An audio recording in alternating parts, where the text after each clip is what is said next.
कौरव बचे रहे, विदुर जी गए सो कौरव ऊपर चले गए।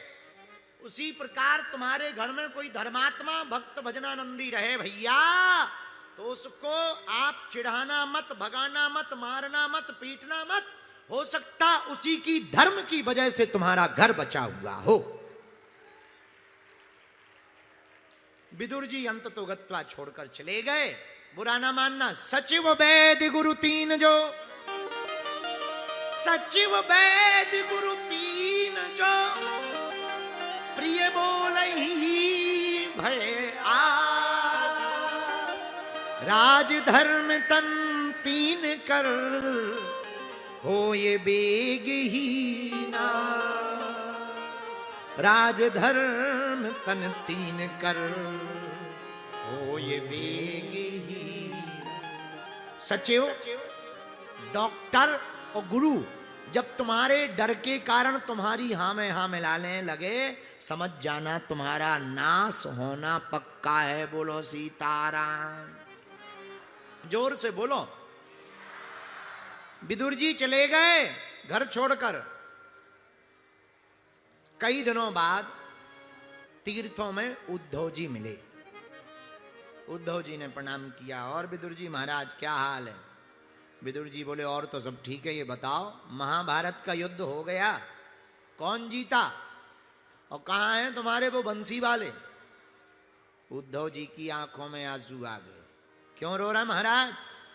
अरे महाराज, कब का महाभारत का युद्ध हो गया, पांडव जीत गए, पांडव राजा भी बन गए, और तो ठीक है, द्वारकाधीश भगवान कब के ठाकुर जी लीला पूरी करके चले गए।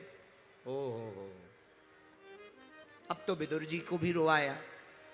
एक बात बताओ उद्धव जी, क्या क्या भगवान को हमारी कभी याद आई? ठाकुर जी ने कभी हमारा नाम लिया? उद्धव जी की आंखों में आंसू भर आए। भैया, अंतिम समय में ठाकुर जी ने तुम्हारी ही याद की, तुमको ही याद किया। क्या कहा? बोले भैया, ठाकुर जी कह रहे थे हमने सबका कर्जा चुकाया, एक अपने विदुर जी का कर्जा नहीं चुका पाए। विदुर जी बोले भैया, हमारा कौन सा कर्जा रहेगा, हमारा कौन सा कर्जा रह गया? तो उद्धव जी बोले हमने भी पूछा कि ठाकुर जी कौन सा कर्जा विदुर जी का? तो ठाकुर जी बोले भैया, हमने हम पर जिसने उपकार किया हमने उसको कुछ ना कुछ दिया। एक विदुर जी हैं, विदुरानी के हाथ से हमने साग पाया, पर हम विदुर जी को कुछ नहीं दे पाए। सोई आंखों में आंसू आ गए विदुर जी के। धन्य हैं गोविंद, कितने उदार दिल वाले, कितने उदार चरित्र वाले ठाकुर जी हैं। हमारी पत्नी विदुरानी केले के छिलका खवाती रही, और गोविंद का स्वभाव तो देखो, कोई और होता कह देता पगले आ गई क्या, दिमाग खराब है क्या, कोई केले का छिलका खिलाता है, केला खिलाओ। पर विदुरानी जी प्रेम बस इतनी भाव विभोर हो गई कि केला फेंकती गई, केले के छिलके पवाती गई। और ठाकुर जी का चरित्र देखना कितना अद्भुत स्वभाव है। वो केले के छिलके खाते हुए कह रहे थे, वाह चाची जी, बहुत आनंद लग रहा है, बड़े मीठे मीठे केले हैं।